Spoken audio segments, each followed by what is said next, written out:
Welcome to Radha Kalai kitchens. இன்றைக்கி நம்ம பார்க்க போகிற வீடியோ என்னென்னா 2 கிலோ சிக்கன் பிரியாணி செய்ய போகிறோம். வீட்டு அரிசியில், நம்ம சாப்பிட்ற அரிசியில் செய்ய போகிறோம். வாங்க வீடியோக்குள்ளே போகலாம்.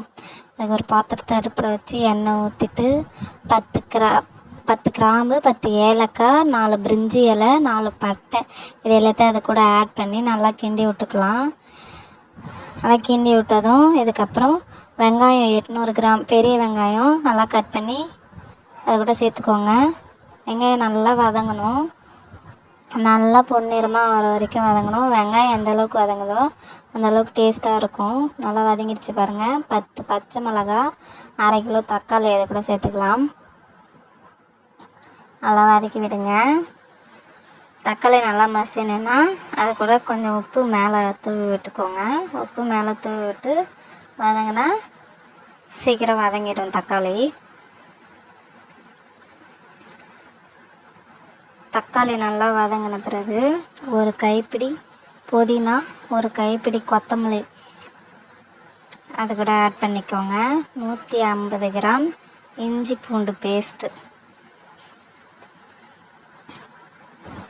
நல்லா போட்டு இஞ்சி பூண்டு பேஸ்ட் வாசனை போகிற அளவுக்கு நல்லா கிண்டி விடுங்க. நல்லா கிண்டி விட்டு இஞ்சி பூண்டு பேஸ்ட்டு வாசனை போன பிறகு 2 கிலோ சிக்கன் எடுத்து க்ளீன் பண்ணி வச்சுருக்கேன். அதை இது கூட ஆட் பண்ணிக்கலாம். க்ளீன் பண்ணக்குள்ளே மஞ்சள் போட்டு க்ளீன் பண்ணுங்கள்.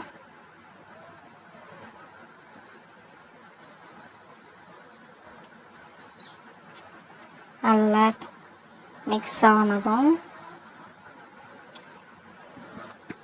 இது கூட மசாலாலாம் இப்போ ஆட் பண்ணிக்கலாம். 1 ஸ்பூன் கறி மசாலா, 1 ஸ்பூன் கரம் மசாலா, 1 ஸ்பூன் மல்லித்தூள், 1 ஸ்பூன் தனி மிளகாய் தூள் இது எல்லாத்தையும் ஒன்றா போட்டு நல்லா கிண்டி விட்டுக்கோங்க. 1/4 லிட்டர் தயிர் இது கூட ஆட் பண்ணிக்கலாம்.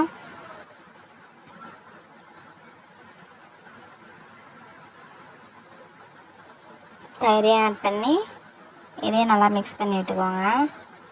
தேவைக்கேற்ப உப்பு போட்டு நல்லா கிண்டி விட்டுட்டு நீங்கள் எந்த பாத்திரத்தில் அரிசி எடுத்தீங்களோ அந்த பாத்திரத்தில் 1க்கு 2 தண்ணி வைக்கணும். கரெக்டாக 1க்கு 2 தண்ணி வச்சிங்கன்னா தான் கரெக்டாக இருக்கும். நான் அளந்து ஊற்றிக்கிட்டேன். இதுக்கப்புறம் தண்ணி கொதித்த பிறகு நம்ம க்ளீன் பண்ணி வச்சுருக்கிற அரிசியை நம்ம இது கூட சேர்த்துக்கலாம். தண்ணி கொதிக்கணும், கொதித்த பிறகு தான் போடணும். இது கூட சேர்த்துக்கிட்டு ஒரு கிளறி விட்டுருங்க. அப்போ தான் அரிசி கீழே போகும். அதுக்கப்புறம் மேலே கொஞ்சம் நெய் சேர்த்துக்கிட்டேன். ஒரு எலுமிச்சம்பழம் பிழிஞ்சு விட்டுக்கோங்க. உங்களுக்கு புளிப்பு கொஞ்சம் அதிகமாக வேணும் அப்படின்னா இன்னொரு எலுமிச்சம்பழம் கூட பிழிஞ்சு விட்டுக்கலாம். இந்த ஸ்டேஜில் நீங்கள் டேஸ்ட் பண்ணி பாருங்கள். உங்களுக்கு காரம் உப்பு இதெல்லாம் தேவை அப்படின்னா அது கூட கொஞ்சம் போட்டுக்கலாம். நான் மூடி வச்சுட்டேன்.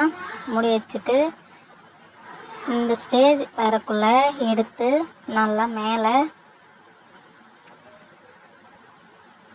கரண்டி எடுத்து இது மாதிரி மேலே நல்லா இது பண்ணி வச்சுட்டு தண்ணிலாம் எடுத்துச்சான்னு பார்த்துட்டு மூடி வச்சுக்கோங்க.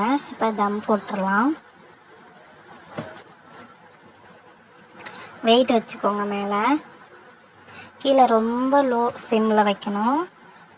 20 நிமிஷம் கரெக்டாக 20 நிமிஷம் கழித்து எடுத்து பாருங்கள். இந்த மாதிரி தான் இருக்கும். நல்லா சுவையான பிரியாணி ரெடி ஆகிடுச்சு. நல்லா பொலன்னு இருக்க பாருங்கள். நம்ம வீட்டு அரிசியிலே டேஸ்டான பிரியாணி செஞ்சிட்டோம். இதுக்காக நம்ம பாஸ்மதி அரிசிலாம் வாங்க வேணாம். வீடியோ பிடிச்சிருந்தால் லைக் பண்ணுங்கள், ஷேர் பண்ணுங்கள், சப்ஸ்கிரைப் பண்ணுங்கள். தேங்க்யூ.